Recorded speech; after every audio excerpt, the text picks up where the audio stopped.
naji ñaari téeméer ak yu teg ci candidat yi tribune yéen kaay naan leen kaay leen jël leen siis ngeen toog ma yedd leen xamal leen nag boo leen dégluwul lii nga xam ne moo naroon dal gëm sa bopp wallaay dina bari candidat yoo xam ne bés bu ngeen di delloo seeni fiche daa ngeen am lu leen netti wala yéen kaay dee média bi naan maan moom gëm sa bopp ci boppam dafa daal di gis ay anomalie yoo xam ne am na ci fichier loo xam ne waree su ci woon am gannaaw ba mu ko waxee lañ ko daal di saytu defal ko le témoin yéen kaay naan kon clé USB lañ jot boo xam ne dafa bari erreur te DG moo ko def gannaaw bañ leen ko daal di xam leen nañ ko daal di corriger direct news naan kon moo tax it gëm sa bopp ngay alerter opinion ba nag naan leen gis nañ ay faay daal dinañ koy corriger te lu ne mën naa am 24 heures yéen kaay naan man teel nañoo gis erreur ya teel koo wax direction générale des élections ñu teel koo corriger tribune yéen kaay naan man maa mën maa ëpp doole xam nga coow li mi ngi tàmbalee nag ci fichier électronique yoo xam ne jébbal nañ leen ko ci colonne bi nga xam ne dafa war a am bés bi nga xam ne sa carte d'identité ci lay jeex bés boobee nag ma ne la dafa daal di taxaw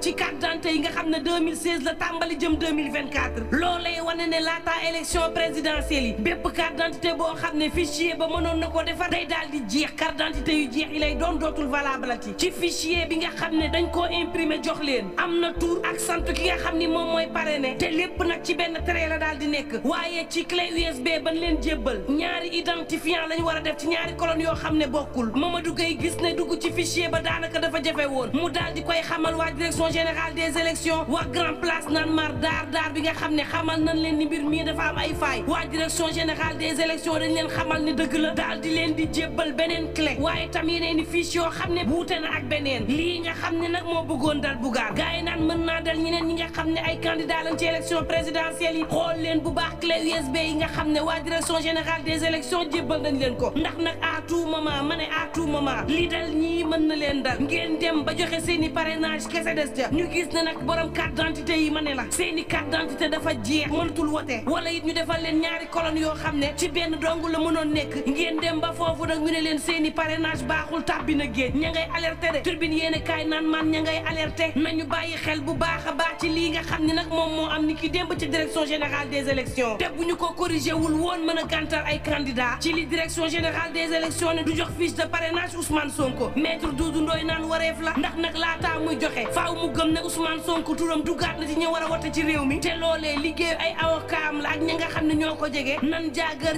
rek notification bi jébbal ko DGE te buñ ko jébbalee mënul def leneen lu dul jox leen fiche rek maître naan leen xam ngeen Ousmane Sonko jàpp gii ñu ko jàpp ci luñ ko mën a jàppee ci àddina contumace ba moom daal dinay tàbbi géej fayallaahu léegi mënuñ ko woowee moom Ousmane Sonko ab contumace Ousmane Sonko moomee turbine yéen kaay xamal ma ne mbiram doy na waar lool ay avocat am nee ñu Ousmane Sonko mi ngi ci coma boo xam ne xóot na de te lu ne nag mën naa am saa su nekk ay avocat am di joxoñ baaraam nguurug Sénégal naan leen xool leen li ngeen di def balaa moo gën a ñaaw Ousmane Sonko woppam gii metti na l'observateur naan kon Ousmane Sonko coma boo xam ne andi nag njàqare avocat am yi di alerter communication boo xam ne daanaka catastrophe la ñuy woote am ca waaye état bu Sénégal tey ci pression bi rek maître Ciré Clédor Ly naan leen en tout cas lu dal Ousmane Sonko ma ne la yéena Ousmane a ngi ci coma boo xam ne maar day taali metti na ni ki altine la daal di soobu ci boobule coma te lu ne nag lu ne maître Ciré Clédor Ly ne mën naa dal Ousmane Sonko libération yéen kaay naan man lu ne it mën naa dal ay ñoñam faa la fleur Badjo bi yéen kaay bi naan man ni ki démb dañu koo jële ci kasob Liberté 6 daal di koy jaagare moom faa la fleur placé ko nag ci garde à vue ndax nee ñu nag dafa bëggoon génne ab bataaxal boo xam ne da doon yàq deru administration pénitentiaire ba ñu koy génnee moom faala fekk ko ci grève de la faim ma nga daal di faible ba maar day taali ba ñu ko dégloo ba noppi dañu koo yóbbu hôpital Idrissa Pouye ngir tëye ko fa yéene kaay bi naan man boo moytul moom faala moomee nga xam ne délibéré ñi ngi ko doon xaar daañu ko delloo waat tribunal ci beneen motif war ko tëye waat ci beneen motif waxtu woo xam ne faala day daanaka dara desatul ci moom ndax xiifal ci jàpp goo xam ne neen dañ ko koo jàpp jaarul yoon tëye ko ci anam woo xam ne metti na wala turbine yéene kaay naan man nguuru Sénégal mi ngi gën a metti ci ñoom syndicat bu liggéeykatu justice yi daal dina ñuy mere ministère fonction publique ñi nga xam ne ñooy ferrailleurs yu Sénégal yi it fas yéene soobu ci grève 24 heures yéene kaay naan man ngir nag élèves ak étudiants yi nga xam ne ñi ngi nekk ci biir prison bi waa CUSEMS daal dina ñuy fas yéene nag soobu ci grève Dakar Times naan man nguuru Sénégal daal di décaissé lu toll ci téeméer juróom-benn fukk ak juróom-benn ci milliards tribune yéene kaay naan ko déet bor la boo xam ne kay askan wi ci boppam ñoo ci nar a fay ba maar day taali le mandat yéene kaay naan man Moustapha Ba daal dinay xam ne ni croissance bu Sénégal ma ngay jëm kanam l'info yéene kaay naan man Sénégal la mën moo ëpp doole champion la moom réew mi ngi ci croissance goo xam ni maar day taali Le Soleil yéene kaay naan maan fi mu ne kay Sénégal dafa mel ni mojji Tribune yéene kaay naan maan Serigne Mboup day candidat ci élection présidentielle bi loolu la ñu dig moom Serigne Mboup mi nga xam ne diisoo na ak askanam ñaar fukki fan ak benn ci weeru octobre bii daal di amee ca cœur de ville bu Kaolack daal di xam ne ni programme fasal na ko yéene daara yeeg tool yi penc mi ci wàllu wér-gu-yaram dina def protection sociale priorité fuite de cerveau daal di jeex ci réew mi ci wàllu mbay mi mu fas yéene jëf bay dundee dooleel ISRA ubbi ay centre de recherche wàññi jéggaane bi Europe sport mu def ko Sénégal boo xam ne mën a dalal ba coupe du monde créer ay société ngir xëyu ndaw yi mën a ñoŋ daar yéene kaay bi naan maan maire bi moom mi ngi ci tabaxum juróomi stade fas yéene it jox sëriñ daara yi seen gëdd ci réewum Sénégal booba libération mag may xamal ne gaal ga nga xam ni moo réeroon daal dina yegg si sa dax la lu toll ci téeméer ak ñaar fukk ak juróom-ñett ci doomu aadama ña nga ca woon lu toll ci ñeent fukk ay mineur lañu ñaar fukk ak benn yi ay soxna lañu ñaar ay liir lañu geneenu gaal goo xam ni bàyyeekoo woon na Kafountine def juróom benn fukk ak benn ci ñoo xam ne dañ doon màngaani daal dina ñuy teer ca bés boobee moom it ca dax la ñeent ñoo xam ne ca équipage ba lañu bokk ña nga l'hôpital fi mu ne Babou Sène consul général bu Sénégal ca dax la ne fi mu ne daal màngaan gi ndaw yi ak soxna yi ñoo ci gën a fës Tribune yéene kaay naan maan boobu soxna yi réew mi benn yitte la ñu am mooy ni ñu yokkee gannaaw ween diggante fenugrec buum ak collagène bàyyiwuñ dara L'Observateur naan maan waaye UGB day fatwa bu Jamra ma nga fa xale bu jigéen boo xam ni léegi da ngay dox ca université ba ñu gis sa bin mu daal di génn daar ma ni la 600 francs téeméer ak ñaar fukk daa nga ko fay ndax ne ñu nag seen yaram yooyee ñuy génne rawatina bin yi agression morale lañ ko dippee ak lu mën a mbokk yi ñu ñaan jàmm te yendoog jàmm